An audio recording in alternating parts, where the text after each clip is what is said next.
우리는 자라납니다. 어른이 되어 가는 것이지요. 그런데 어른이 된다는 것은 과연 무엇입니까? 한 사람이 성숙했다라는 것은 단순한 나이 들어감이 아니라 다르게 살아가는 모습이 있다라는 것이지요. 달라진다라는 것이죠. 그 성숙됨이 어떻게 드러날 수 있을까요? 한 달 전에 과학신문에서 뇌 연구를 통한 그 성숙에 관한 글을 하나 읽게 되었습니다. 영국의 케임브리지 대학교 연구원에서 국제학술지인 네이처 커뮤니케이션즈를 통해서 발표한 자료인데요. 인간의 뇌가 나이 들어가면서 어떻게 변화되어져 가는가를 연구한 것이라고 합니다. 연구팀은 0세부터 90세까지 4,216명의 뇌 데이터를 분석해서 결과를 냈는데요. 인간의 뇌는 단순히 천천히 선형적으로, 즉 이렇게 늙어가는 것이 아니라 급격하게 변화되는 결정적인 전환점을 4번 거친다고 합니다. 그 첫 번째가 9살 때라고 합니다. 급격하게 성장하는 거죠. 그 다음이 32살이라고 합니다. 그리고 66세, 그리고 83세라는 4번의 결정적인 전환점을 거쳐서 뇌가 성숙해져 간다는, 활성화되어 간다는 것이죠. 9살 때는 기초를 다진다고 하죠, 뇌가. 성장하기 위한 기초를 다진다고 합니다. 그 다음에 이것이 전체적으로 완전히 그 구조라든지 이런 것들이 완성되는 때가, 기능이나 구조가 완성되는 때가 32살이라고 합니다. 가장 활성화될 수 있는 때죠. 그래서 다양한 일들이 뇌를 통해서 일어나기도 합니다. 그런 다음에 그 다음부터는 이제 서서히 기능이, 죄송합니다만, 약해지기 시작하죠. 근데 이때도 뇌는 어떻게 하냐면 66세를 기점으로 해서 이것이 전문적으로 나눠진다고 합니다. 쓸데없는 기능들을 버리고 어떤 전문적으로 어떤 분야별로 모이게 된다라고 하죠. 그게 즉 육체적인 어떠한 것들은 쇠약해질지라도 뇌가 더 활성화되는 기회가 된다고 합니다. 그 다음에 그럼 83세는 뭐냐? 이때는 더 많이 뇌가 기능적으로 약화될 수도 있겠지만 아예 핵심화가 된다고 그러죠. 거점들이 강화된다고 합니다. 앞서 66세 때는 어떤 전문 분야별로 이렇게 기능성 있게 모인다고 그러면은 이때는 필요 없는 거 다 빼고 인생을 살아가는 데 있어서 핵심적인 것들이 더 발전하는 시기라고 하죠. 그래서 이 연구를 주도한 리처드 박사는요, 성인기에 접어든 이후 뇌의 효율성이 서서히 감소하는 것처럼 보일 수도 있겠지만 실제로는 노화에 맞서서 기능을 유지하기 위한 새로운 전략을 선택하며 평생 스스로를 재정의해 가는 것이 뇌라고 이해합니다. 결국 인간은 32살이라는 물리적 변곡점을 지나면서 가장 완성도 높은 정보 처리 시스템을 갖춘 진정한 어른의 문턱에 들어서게 되고요. 나아가 이후의 삶은 각 단계에 맞춰서 뇌를 역동적으로 재구성해서 우리는 점점 더 깊은 지혜를 쌓으면서 생애의 여정을 이어가게 된다는 것입니다. 단순히 쇠퇴하는 것이 아니라 변화되어져 간다는 것이죠. 더 잘 활성화될 수 있도록. 이게 성숙이라고 합니다. 뇌에서는. 신앙인도 마찬가지입니다. 신앙인으로 살아간다는 것은요, 성숙해져 간다는 것입니다. 그리고 하나님께서는요, 그 각 사람의 성숙에 맞는 응답을 해 주시는 분입니다. 그래서 기다리시는 하나님이 되시는 거고요, 연단하시는 하나님이 되시는 것입니다. 아브라함도 처음부터 성숙한 신앙인은 아니었습니다. 물론 하나님의 말씀에 따라서 본토 친척 아버지 집을 떠난 믿음의 사람이 아브라함이었지만 아직은 미숙한 사람이었다라는 것이죠. 그래서 참 많은 실수를 범하기도 합니다. 믿음 없는 행동을 하기도 하죠. 근데 이 창세기 아브라함의 이야기는 그런 아브라함이 어떻게 점점 더 신앙이 성숙해져 가는가 하는 성숙의 과정이 담겨 있는 이야기인 것입니다. 그렇다면 아브라함이 성숙이 어느 정도 되었다라는 것을 나타내는 사건들은 어떤 것들이 있을까요? 우리에게 익숙한 것으로는 아브라함의 이름이 하나님에 의해서 바뀌어지는 일이 있었죠. 아브라함에서 아브라함으로. 이것 또한 그가 성숙했다라는, 그의 신앙이 성숙했다라는 것을 하나님께서 인정해 주시는 표시이기도 합니다. 그의 여러 가지가 있죠. 그 중에 하나가 오늘 우리가 함께 읽은 창세기 18장에 나온 이 본문의 이야기입니다. 그런데 창세기 18장을 잘 읽어보시면 아시겠지만 이 장에서는요, 아브라함의 남다른 종교성이나 영성이 나오지 않습니다. 그가 기도하고 또 기도하는 가운데 하나님을 뵙게 되지 않습니다. 그가 묵상하고 또 묵상하는 가운데 하나님의 뜻을 알게 되지도 않습니다. 그가 거룩한 자리로 올라가는 가운데 하나님과 마음이 맞게 되지도 않습니다.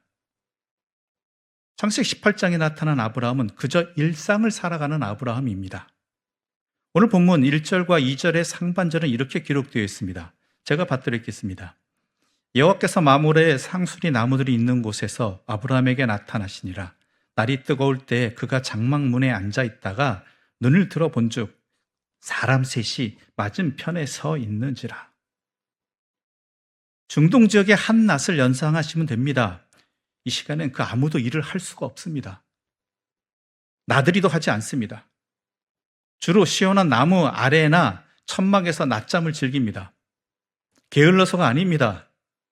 뜨거운 햇빛 때문에 도저히 움직일 수 없기 때문에, 일을 할 수 없기 때문입니다. 그런데 바로 그런 시간에 나그네 세 사람이 길에 서 있는 것입니다. 햇볕이 쨍쨍 내려쬐는 그 시간에, 길에는 사람이 하나도 없는 시간에 그렇게 한 길에 서 있는 것입니다. 우리는 이 세 사람이 사실은 하나님과 두 천사였다는 것을 알고 있습니다. 하지만 아브라함은 아직 그것을 모릅니다. 2절을 보게 되면 눈을 들어 본즉 사람 셋이 맞은편에 서 있는지라라고 되어 있습니다. 지금 아브라함의 눈에는요, 지친 몸으로 쉴 곳을 찾는 세 사람의 나그네에 불과할 뿐입니다. 그런데 아브라함은 얼른 달려나가서 그들을 맞이하며 땅에 엎드려 절을 하고 있습니다. 그들이 사람의 모습으로 온 하나님과 천사인 줄 알아보았기 때문이 아닙니다. 그는 나그네를 손님으로 맞이한 것이고, 그들이 평범한 나그네가 아니라 하나님과 하나님의 일행임을 알게 된 것은 훨씬 뒤의 일입니다. 여러분도 익히 들어보셨듯이 나그네를 대접하는 것은 그 당시 그 지역에서는 당연한 도리이자 전통이었습니다. 왜냐하면 사람은 누구나 나그네가 될 수 있고요.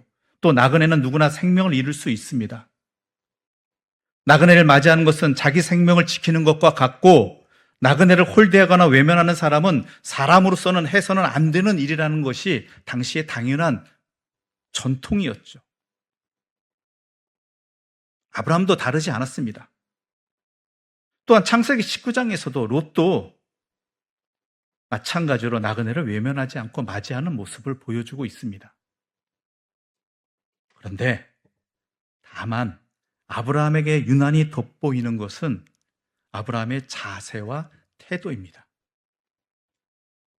2절 하반절부터 4절의 말씀을 제가 받들어 읽겠습니다. 그가 그들을 보자 곧 장막문에서 달려나가 영접하며 몸을 땅에 굽혀 이르되 내 주여 내가 주께 은혜를 입었사오면 원하건대 종을 떠나 지나가지 마시옵고 물을 조금 가져오게 하사 당신들의 발을 씻으시고 나무 아래에서 쉬소서. 중동 지역에 한창 더운 대낮입니다. 그리고 아브라함은 노인입니다. 그리고 이 나그네는 친구가 아닙니다. 나그네일 뿐입니다. 다시 볼 사람도 아닙니다. 신분 높은 사람도 아닙니다. 부유한 거상도 아니고 말 그대로 지나가는 나그네입니다. 낮이라면 한 끼 대접하면 되고 밤이라면 하룻밤 묵어가게만 하면 됩니다. 시원한 물 한 잔 내어주면 되고 평소 먹는 음식 간단히 준비해서 내주면 됩니다. 그들이 잠깐 쉬어가게 할 자리만 내주면 됩니다. 나그네도 그 이상은 바라지 않습니다. 게다가 맞아들이는 자신뿐만 아니라요, 온 가족들과 하인들에게도 다 귀찮은 일입니다. 꼼짝하기 싫은 시간에 일어나서 일을 해야 합니다. 단지 처음 보는 사람이고 다시 볼 일 없는 사람을 위해서 그렇게 해야 합니다. 그렇다면 눈 질끈 감는 게 제일 낫습니다. 좋습니다. 거의 모든 사람이 그렇게 합니다. 그냥 눈 질끈 감아 버립니다. 양심이 좀 찔리기는 하겠지만 다른 누군가가 양보하겠지, 하겠지라는 생각에서 못 본 척 합니다. 나 아니면 다른 사람이 하겠지. 그러므로 아브라함도 그렇게 하면 됩니다.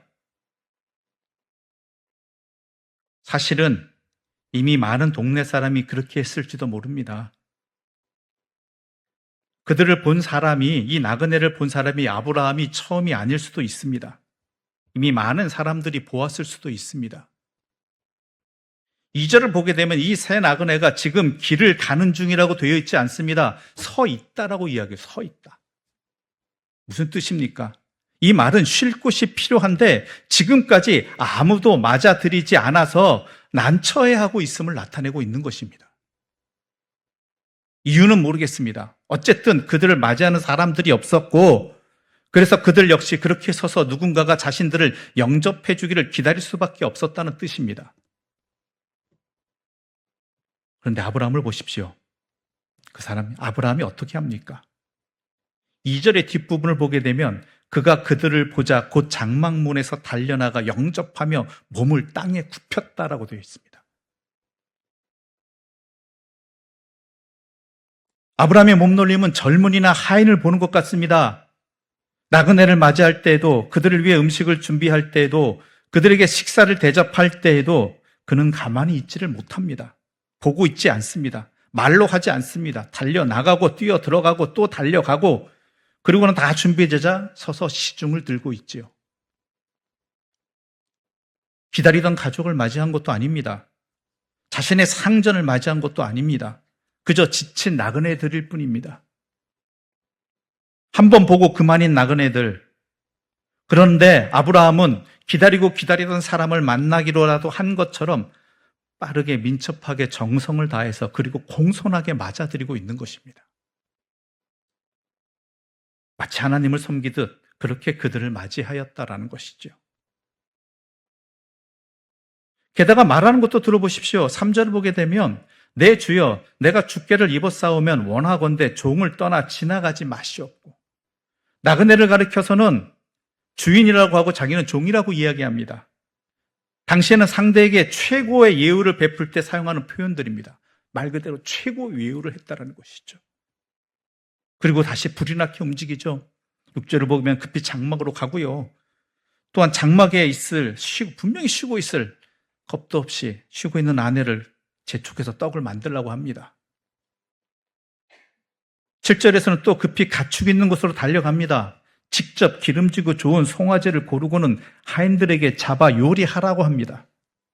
그리고 8절에서는 나무 아래 상을 차려서 극진하게 대접하되 자기가 직접 서서 시중을 듭니다.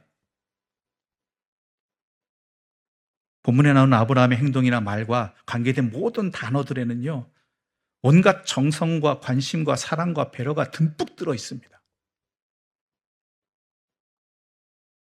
정말 정성을 다해 모시고 받든 것입니다.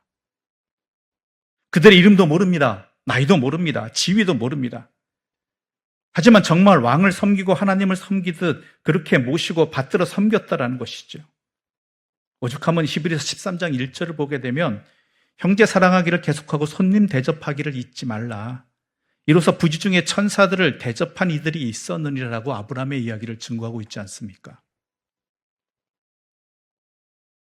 아브라함은 나그네를 정성을 다해서 대접하였지만 그렇게 함으로써 하나님을 대접한 사람이 된 것입니다. 그런데요, 그 다음에요, 하나님은 아브라함이 그토록 기다리던 응답을 주십니다. 우리 10절의 말씀 함께 읽어볼까요? 10절입니다. 함께 읽겠습니다. 그가 이르시되 내년 이맘때 내가 반드시 내게로 돌아오리니 내 아내 사라에게 아들이 있으리라 하시니 사라가 그 뒤 장막문에서 들었더라. 이 약속은 전부터 있었던 약속입니다. 그렇죠? 하나님은 아브라함이 본토 친척 아버지 집을 떠날 때부터 자손에 대한 약속을 주셨습니다. 그리고 그 뒤에도 거듭거듭 이 말씀을 하셨죠. 근데 주신다는 이야기만 거듭하셨어요. 준다. 주시기를 약속하셨지만 하나님은요, 또한 아브라함이 받을 만한 사람이 되기를 기다리셨다라는 것입니다.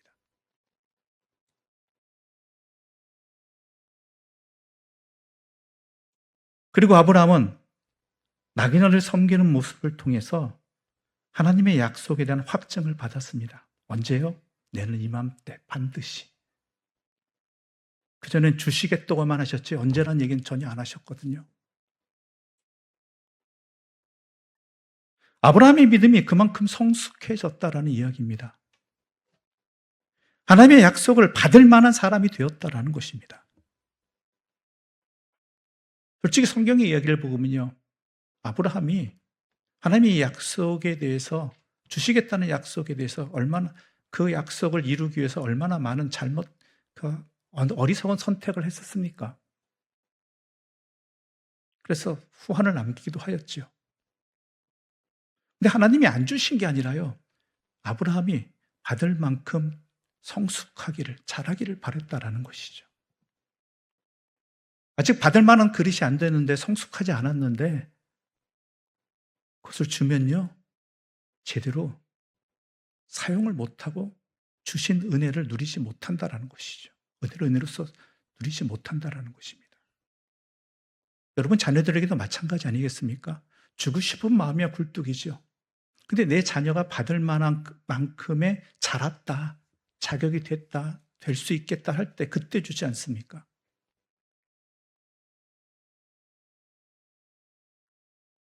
이 나그네를 섬기는 모습을 통해서 아브라함이 그만큼 믿음이 성숙했다라는 것이 드러났다라는 거예요.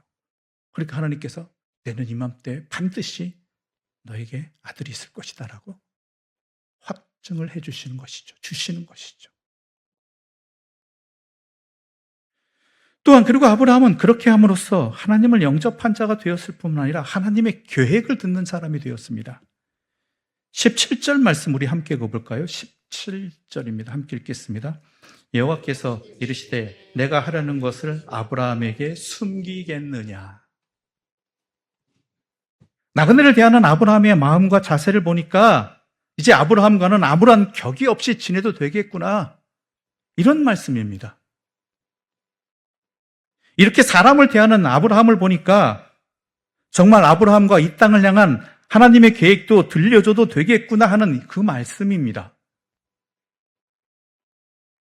게다가 하나님께서 하나님의 계획을 들려주시겠다는 것이 단순히 고지나 통보가 아님이 드러나지요.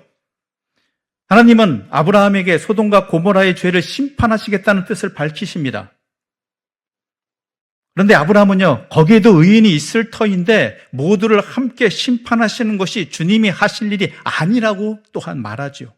그러자 하나님은 아브라함의 뜻을 받아들여서 의인이 10명만 되어도 그 성을 멸하지 않겠다라고 약속하십니다. 하나님과의 관계에서 아브라함의 특별함이 드러나는 장면입니다. 하나님이 그에게 알려주시고 하나님이 그에게 맞춰주고 계시는 것입니다. 하나님이 그와 하나님의 계획에 대해서 주고받으시고 하나님이 그의 말을 들어주십니다. 하나님은 다 아십니다. 아브라함은 그렇지만 다 알지 못합니다. 하나님은 다 보십니다. 근데 아브라함은 다 보지 못합니다. 하지만 하나님은 아브라함을 동등하게 대하고 계십니다. 그만큼 아브라함이 자라났다라는 것이죠. 성숙해졌다라는 것이죠.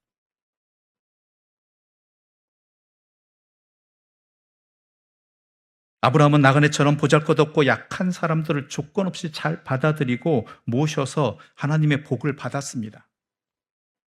자기에게 도움이 되지 않으면 가족도 갈라치고 이웃도 갈라지는 세상에서 그저 나그네에 대한 사랑과 관심과 배려로 하나님의 계획을 함께 듣고 나누는 자가 되었다라는 것입니다. 본문을 보면서 우리 자신을 보게 됩니다. 우리는 얼마나 자랐는가라는 것이죠. 믿음 생활 오래 했는데 하나님과 함께하는 인생의 길을 떠났는데 과연 나는 얼마나 자랐는가라는 것입니다. 많은 사람들은 가족들에게도 아브라함처럼 대하지 않습니다. 돈 때문에 형제들 간에 부모 자식 간에 다툽니다. 별 도움이 되지 않는다고 모른 척하고 연락을 끊고 사는 사람들을 가족인데도 보게 됩니다. 교회는 어떠합니까? 어떤 교회가 좋은 교회, 성숙한 교회, 하나님이 기뻐 받으시고 사용하시고 은혜와 복을 주시는 교회인가라면 그 교회에서는 본문과 같은 일들이 많이 일어나야 한다는 것이죠. 우리가 그런 교회를 또한 꿈꿔야 되고 행해야 된다는 것입니다. 그런데 대부분의 교회들은 그렇게 하지 않습니다. 심지어 주어진 직분도 섬기고 봉사하라고 주신 직분임에도 불구하고 그 직분들을 지위로 알고 명예로 합니다. 섬기라고 주신 직분인데 섬김 받으려고 하고 대접하라고 주신 직분인데 대접 받으려고 합니다. 오래 다닌 사람들이 기득권을 누리려고 하고 많이 배웠거나 가진 사람들이 기득권을 누리려고 합니다. 교회 바깥 사람들이 보는 교회는 어떠합니까? 그들은 교회를 더 이상 섬기는 곳이라고 말하지 않습니다. 성숙한 공동체라고 말하지 않습니다. 열린 곳이라고 하지 않고 이웃을 배려하는 곳이라고 하지 않습니다. 자기네 것만 고집하고 자기네 것만 주장하고 자기네 것만 더 많이 가지려고 하는 그러한 철부지도 못한 존재로 여깁니다. 천국은 천국인데 자신들만의 천국인 곳이라고 이야기합니다. 만약 그렇다면 우리는 우리 곁에 오신 하나님을 모른 척한 것입니다. 우리 곁에 오신 하나님을 귀찮게 여긴 것입니다. 우리 곁에 오신 하나님을 받들지 않고 모시지 않은 것입니다. 아니, 우리가 여전히 잘하지 못한 것입니다. 아는 것입니다. 그저 자기 아집과 고집 속에서 자기만 아는 그러한 철부지로 여전히 남아있기 때문입니다.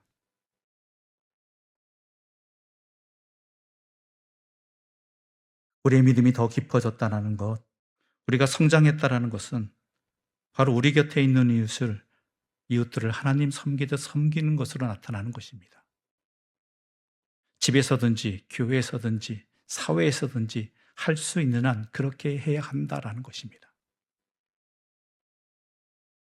그들에게 좋은 일을 하는 것이 곧 하나님께 좋은 일을 하는 것이고 그들을 잘 받들고 모시는 것이 곧 하나님을 잘 받들고 모시는 것입니다. 그리고 그것이 바로 우리가 성숙했다라는 증거가 되는 것이죠.